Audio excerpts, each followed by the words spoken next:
Why is everyone talking about the new Sandy Cheeks movie? Because it's bad. Really bad. Oh, and there's a lot of feet in this movie. I kid you not, SpongeBob SquarePants goes around touching the feet of a lot of the girls in the pool. There's an entire segment of this, and it goes on for way too long. Very suspicious. We'll address this later in the video. Within the first 60 seconds of the film, we already see something ridiculous. The Bikini Bottom Mall is placed in between the houses of the civilians. Between the houses. Just imagine a company building a literal mall next to your house. Where are the shoppers gonna park? In the original show, we at least had a lot for the guests to leave their vehicles. Hey, geniuses at Nickelodeon, this movie doesn't make sense in the first 60 seconds. Man, I would hate to live in this world. God forbid I'm trying to get a good night's sleep with people stomping to get in and out of the mall. Horrible position, horrible. And we just started. Now let me remind you all that this is a company that has millions of dollars at their disposal. Okay, so a little backstory. Over the past couple of years, Nickelodeon has been pumping out a lot of SpongeBob movies. They are milking this thing to death, but there's something in particular that has everyone upset at this new movie. Well, one of those reasons is that this movie shouldn't even exist in the first place. See, the original creator of SpongeBob planned to leave the show at the end of season 3 after his own movie, but we all know what happened. The show just kept going on, and the movies just kept coming out one after another.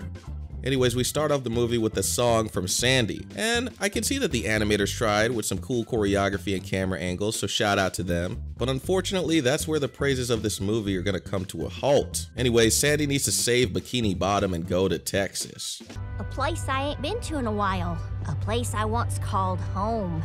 A place called Texas. And we run into another problem as SpongeBob and Sandy leave the ocean. This sponge is oddly okay, even though he should be drying up immediately. Even in something as nonsensical as this show with fire underwater, one principle that the cartoon never forgot was that SpongeBob needs to breathe, and he would shrivel up immediately as soon as he touched the air. Now, this is later addressed by Sandy squirting him with lotion. Oh, I got you covered, buddy! Something I invented for a drought! That worked well. Yeah, they're calling SpongeBob ashy. Anyways, they land on the ground, and I finally start to realize how much Sandy being a scientist is literally her only personality. It's so redundant. How many times are they gonna tell us that she's a scientist? We know. You've made it her only trait. My love of science would always win out over the circus. I'm the first ever scientist. Anyways, they're on their way to find Houston, Texas. And we come back to Bikini Bottom, and Mr. Krabs is freaking out. The man literally lost his textures for his model. Yeah, way to save some money on rendering there. And that's not the only saving a budget in this movie. No, this is also a live action film as well, with real human characters. And you caught in her wake, she makes waves. Thank goodness. Now we get another song that doesn't matter, and a fight that doesn't matter. We get introduced to Sandy's family, and they're just as annoying as her. Every time I try to follow the plot of this movie, guess what happens? Every second, they keep reminding me that Sandy is a scientist. Guys, we understand. How many times are you gonna smash on your keyboard writing a script telling us that Sandy is the scientist? I mean, it's 2024. Is there nothing else they can do with her? Anyways, we jump back to Bikini Bottom and we see humans grab Patrick Star and put him into the gene machine. So it looks like these scientists are using the Bikini Bottom folks to sell toys, morph them, experiment with them, crazy stuff. Now, what's interesting to me is that Patrick doesn't suffocate from being out of the water. I mean, he lasts the entirety of the time that they took him out of the water, just cracking jokes and being goofy, and nothing happened. No shriveling, no nothing. This is actually the opposite of attention to detail. They just don't care. But Kolobi, they put Patrick back into the water, so it's fine. They do care. Not really. Attention to detail would mean that they would understand the principles that were laid out in the previous episodes and even the previous movies. Yeah, you're taking it too seriously. Okay, so the science thingy allows them to breed and whatever, they get chased. I don't feel like I'm sober watching this. Now, I will say that this fight and chase scene is pretty creative. I don't think I've ever seen that in my life. I mean, What the hell? Skipping to the part of the film that actually made me laugh out loud, the first time I laughed in this hour-long movie. And it's actually when Sandy and SpongeBob enter the water park scene, and SpongeBob says this. Somewhere in this here water park.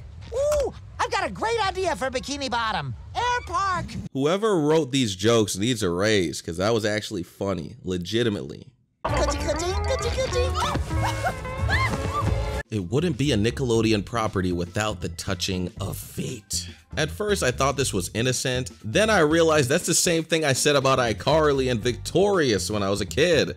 Are we sure it's innocent?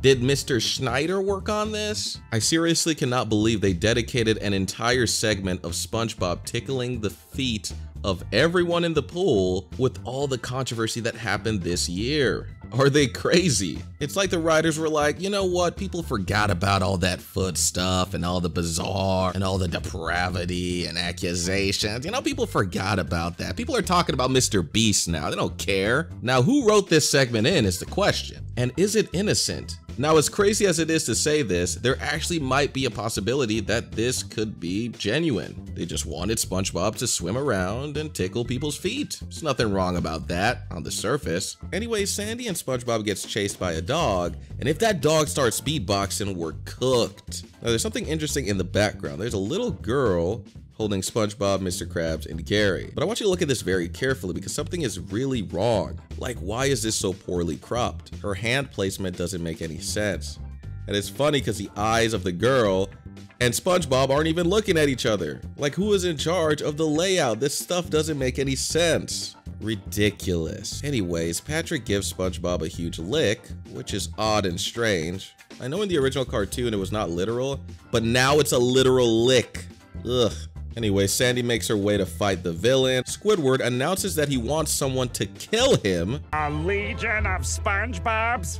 Someone kill me now. Okay, that's bizarre. You gotta pause on that. We need a pause because I know this man has his moments, but there's no way Squidward would literally say to kill him in a kid's film. Come on now. There's no way. So we get some backstory of the villain and why she came to be the way she is. And the CGI here is... The villain has this story, but I'm just looking at this like, man, this must be a troll. They must be trolling with this because this deserves at least several Oscars for the CGI alone. This wasn't edited by me, by the way. This is really in the movie. So we end up getting a crazy reveal. That little girl was me. Now, there's some things that this movie didn't forget from the original SpongeBob. And do you want to know what that is? Don't look at me. I've got 4 bad knees. They still love torturing Squidward. Yeah, still going on in the Sandy Cheeks movie. Anyways, thank you guys so much for watching. Let's hope that the next SpongeBob movie is not as crazy.